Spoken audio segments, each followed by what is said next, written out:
सबको प्रभु यीशु मसीह के नाम में जय मसीह की।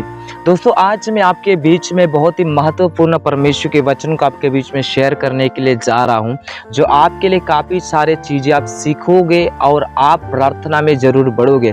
क्योंकि आज इन दिनों में कई लोगों के अंदर में एक बात ये रहता है कि ब्रदर मैं प्रार्थना नहीं कर पाता हूँ, मतलब मुझसे प्रार्थना ही नहीं हो पा रहा। इस चीज़ को मैं आपको बताने के लिए जा रहा हूँ कि आज काफ़ी लोग प्रार्थना में डाउन हो रहे, प्रार्थना में कमज़ोर हो रहे। वो इस चीज़ को बता रहे कि ब्रदर मुझसे प्रार्थना नहीं हो पा रहा है, मैं प्रार्थना कर नहीं पा रहा हूँ। आखिर ऐसा क्यों होता है कि इंसान के अंदर में आखिर प्रार्थना क्यों नहीं कर पाता है कि इंसान?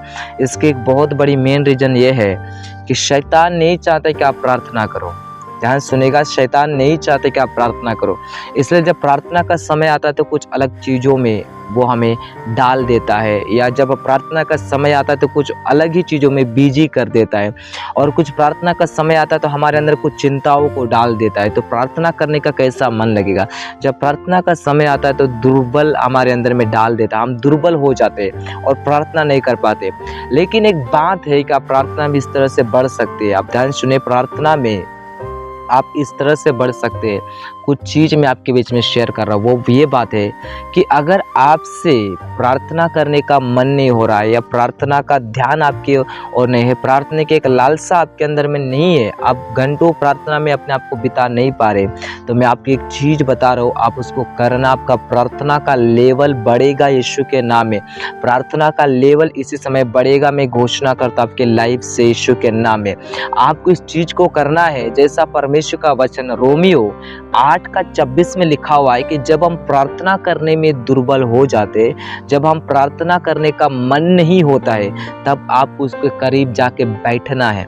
आप इस तरह से विश्वास के साथ बैठ जाओ, इस तरह से विश्वास के साथ बैठ जाओ कि परमेश्वर मुझसे बात करेगा। सिर्फ चुपचाप जाके बैठ जाओ। आपको पवित्र आत्मा को एक विश्वास के साथ, फेथ के द्वारा पवित्र आत्मा को काम करने के लिए आपके अंदर में देना है, और बैठ जाओ।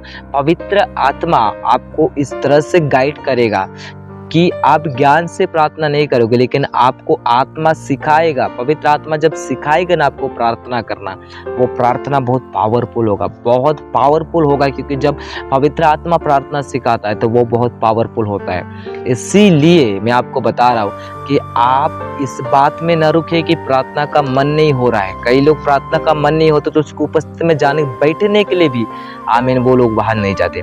अगर प्रार्थना का मन नहीं हो रहा, आप सिर्फ चुपचाप बैठ जाओ, उसको उपस्थिति में बैठ जाओ। वो प्रार्थना का मन आपके अंदर में पवित्र आत्मा मदद करेगा, और उस समय आप प्रार्थना नहीं करोगे लेकिन पवित्र आत्मा आपको मदद करेगा। इसलिए आज एक बात को ध्यान रखें, जब भी आपको प्रार्थना का मन नहीं लगेगा तो आप उसको उपस्थिति में जाके बैठ जाओ, चुपचाप बैठ जाओ, उसको और ध्यान लगाते हुए बैठ जाओ। वहाँ पे शायद आपको नींद लगेगा तो भी चलेगा, लेकिन चुपचाप बैठ जाओ, एक बड़ी विश्वास के साथ बैठ जाओ। पवित्र आत्मा आपको सिखाएगा। मैं ये घोषणा करता हूँ यीशु के नाम में, अगर आपने ऐसा किया तो मैं आपको विश्वास करता हूँ आप आने वाले दिनों में अपने आप को प्रार्थना में बढ़ते हुए देखोगे यीशु के नाम में, क्योंकि पवित्र आत्मा आपको प्रार्थना सिखाएगा। परमेश्वर आप लोगों को आशीष दे।